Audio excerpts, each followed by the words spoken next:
Hi, friends. It's me again. I just keep showing up here, don't I? I'm glad you're hanging with me. Today, we're going to read chapter 5 of The World According to Humphrey. Chapter 4 is about how Humphrey got to go home with the most important person at Longfellow School, who ended up being the principal, who we learned about the principal. Everybody respects and listens to him at school, but nobody does at his house, and he doesn't know what to do about it. And Humphrey has an idea to help the principal teach his children how to be responsible. So let's see what happens. Chapter 5, Plans Are Hatched. When Mr. Morales went to the kitchen to get a glass of water, I carefully opened the lock that doesn't lock and slipped out of my cage. I leaped over to the chair, then scampered down the floor and hid in the corner behind the long curtains. Mr. Morales returned and sat down again. The children were still thumping and bumping and were now screaming and screeching as well. "Say, Humphrey, maybe you need some water too," he said and leaned toward my cage. Mr. Morales gasped when he saw it was empty. "Humphrey, where'd you go?" "Oh, I should have known you'd escaped. I'd run away from those kids if I could too, but do me a favor, Humphrey. Please come out." In a panic, he darted around the room. "The kids in room 26 will hate me if I lose you," he said. I felt sorry for Mr. Morales, so I scratched around a little. "There you are," he said, bending down to look at me. "Now, let's get you back in your cage." Not quite yet, I thought. He reached down to pick me up, and I scampered forward just a few inches past his hand. "Don't do this to me, Humphrey," he said. "Cooperate." But I wasn't doing anything to him. I was doing something for him. "Work with me," he said, but this time to himself. "Maybe. Hey, that's it." He looked down at me. "With your help, Humphrey." Mr. Morales really swung into action then. He raced upstairs. The thumping and bumping stopped. When he raced back downstairs, Willie and Brenda were with him. "Close all the doors, Willie," he said. "But, Dad," Willie whined. "Close them," his father repeated firmly. "Now." And Willie closed the doors. "You two scared poor Humphrey with your screaming and poking and thumping. We may never see him again," he told them. Brenda burst into tears. "Humphrey's dead," she sobbed. "No, Humphrey's too smart for that," Mr. Morales told her. "But he will run away if you two aren't nice to him." Right. You have to be pretty smart to be a principal." "Now, do you want to help me get Humphrey back?" "Yes!" the children shouted. Mr. Morales explained the plan. He said the only way they could get me back in my cage was if they worked together, and they could only work together if they listened to him. Really listened. They were listening now, and they kept listening too, because he told them the most important thing they could do was to be quiet. So they were quiet. "I'm pretty sure he's still in the room. Our job is to lure him back into his cage." Lure means to get him back in his cage, like coaxing him, come on, or giving him a reward to come to the cage. Hold on one second, let me get the phone. Okay, I'm back. I'm sorry, that was Mrs. Anderson in kindergarten. She had a question. I am back to you now, though, so let's pick up where we left off. I'm pretty sure he's still in the room. Our job is to lure him back into his cage, Mr. Morales whispered. He put my cage in the middle of the floor, and then he went to the kitchen and got a handful of sunflower seeds. Willie and Brenda helped him make a trail of seeds across the floor leading to the cage.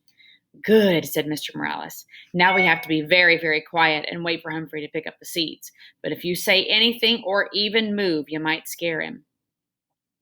"We'll be quiet, Dad," said Willie. Brenda agreed. They all sat on the sofa. "Do you think it will work?" whispered Willie. "Of course," Brenda answered. "Dad's smart." "Well, he's not the only one."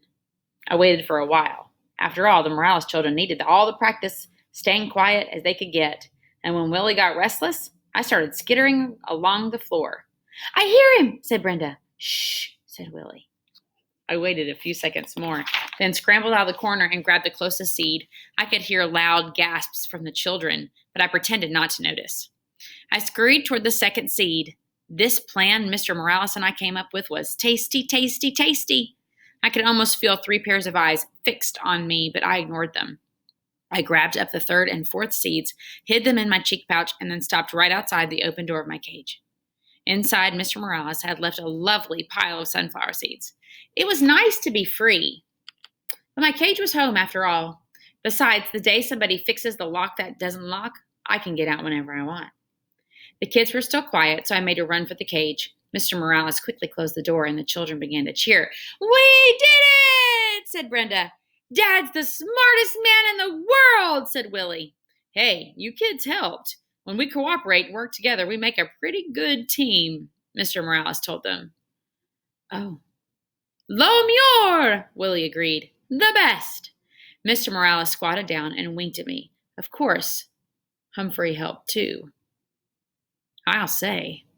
The rest of the weekend with the Morales family was fine. Sometimes the kids started interrupting their dad or mom, but Mr. Morales just reminded them that they could be polite if they tried. Willie and Brenda tried. Mrs. Morales sold a house. It turns out that selling other people's houses is her job. So they celebrated with pizza and ice cream. Brenda learned to hold me gently. Willie even cleaned the poo out of my cage, which I appreciated. Life is good, I thought as Mr. Morales drove me back to school Monday morning. Then I remembered Mrs. Brisbane and how she'd said I was a troublemaker and she was going to get rid of me. "Humphrey, you're a true friend," said Mr. Morales as he carried my cage back into room 26. "I'll never forget what you did for me." As soon as class started on Monday, Heidi's mom came into the classroom and explained to everyone about taking me home on weekends. "How many of you would be interested?" Mrs. Hopper asked. Every single hand in the classroom was raised. Every hand except one. Mrs. Brisbane's. Still, it was a pretty good week. I got a 90% on the vocabulary test. I'll bet Saya got 100%, but she still doesn't raise her hand, even though she promised. And Aldo talked more and more every night. On Tuesday night, he leaned in close and asked, "Humphrey, don't you wish you ever had a girlfriend?" Like most hamsters, I'm pretty much of a loner, so I really hadn't thought about it before. "Not sure," I squeaked. "I would like one," said Aldo. "A real nice girlfriend." I felt sorry for Aldo. I squeaked extra loud when he performed his broom balancing act for me. I was still thinking about him on Wednesday. After everyone left, while there was still light coming in the window, I meandered outside the cage to help myself to any mealworms that Heidi might have left behind when she fed me earlier in the day. The table was covered with newspapers, and while I nibbled, I browsed the news. All of life was there on the pages of the newspaper. Births and deaths, lost pets, sad, sad, sad. Funny jokes, good news and bad news. Then there were the ads. My, there were so many stores. Not just Petorama, but Shoesorama and Foodorama and books galore and wide world of tools. And there were other ads too. One in particular caught my eye that afternoon. It read, "Work nights? Lonely? Want to meet others who work nights? The Moonlighters Club. For people who work at night. Meetings are held during the day on weekends. Hikes and outings to restaurants, parks, plays, movies, and much more." Can you guess who he thought of when he read that? You're probably right. There was a name and a phone number at the end. I could hardly believe it. This was exactly what Aldo needed. I could already see him smiling and happy, going to parks and plays with the Moonlighters Club and having a girlfriend. But how could I get Aldo to read this ad? He'd probably just throw it away. Still, if I cut it out and left it in a place where he couldn't miss it, well, maybe. Hamsters can't do scissors, but we have nifty teeth. It took me a while to nibble the whole ad out neatly, but I did a pretty good job. Then I stood the clipping up against my cage. Aldo couldn't help but see it if he looked at me, which he always did. That evening was more anxious than usual for Aldo to arrive. When he turned out the lights, I squeaked hello right away. Turned on the lights, sorry. "Greetings to you, my little friend," said Aldo as he pushed his cart into the room. "You sound like you have something on your mind." "You bet," I tried to tell him. He ambled over to my cage and leaned down and looked in. "What's happening, Humphrey?" he asked. I saw his eyes light on the scrap of newspaper. "Hey, I can hardly see you." He reached out and pushed the clipping aside. "Read it," I squeaked right out. Of course, he didn't understand. He didn't even look at what the ad said. He just set it down next to the cage and leaned in closer. I was squeaking a blue streak. "Look at it now." "Calm down, Humphrey. I've got a treat for you," said Aldi. He reached into his pocket and pulled out a tiny bit of carrot. "Your pal Aldo would never forget you." My heart sank. You try to help a human and they don't even pay attention. But as you know, I don't give up easily. I squeaked happily while he balanced his broom on one finger, as usual, but my mind was on the Moonlighters Club and how to get Aldo there.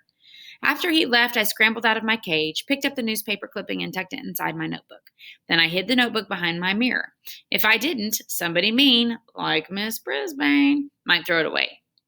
I was still wondering what to do with it the next day when Miss Brisbane rolled in a cart with a big machine on it.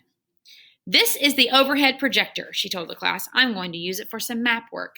An overhead projector, I have one here. We used to use them back in the old days as teachers before we had smartboards. Has a big light bulb inside, and you'd put a clear piece of paper on the top of it that had a picture, like in this case, a map. And the light bulb lights the clear picture up and the light goes into a box on the top of the overhead, and inside the box is a mirror, and the mirror will turn the picture the right way and shine it on a big white space.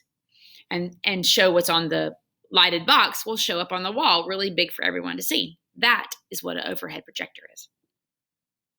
When Mrs. Brisbane turned on the machine, a bright light was projected onto the wall. Then she placed a paper map on the glass, and suddenly that map showed up really big on the wall. She could write on it and draw on it, and you could see everything she wrote. A machine like this could come in very handy, I thought. So when Mrs. Brisbane turned the machine off and sent my classmates off to lunch, I thought about that machine. When AJ cleaned my cage and changed my water and bedding, I thought about that machine. I thought about it so hard, I suddenly came up with a really, really, really good plan. But would it be difficult to carry out? It would be difficult to carry out and dangerous as well. Tip 5. If a hamster manages to escape his cage, you can sometimes lure him back in with a trail of sunflower seeds. Guide to the Care and Feeding of Hamsters, Dr. Harvey H. Hammer. There we go. Chapter 5. That's one smart little fella. All right, sweeties, I will see you tomorrow. You have a good night. Bye.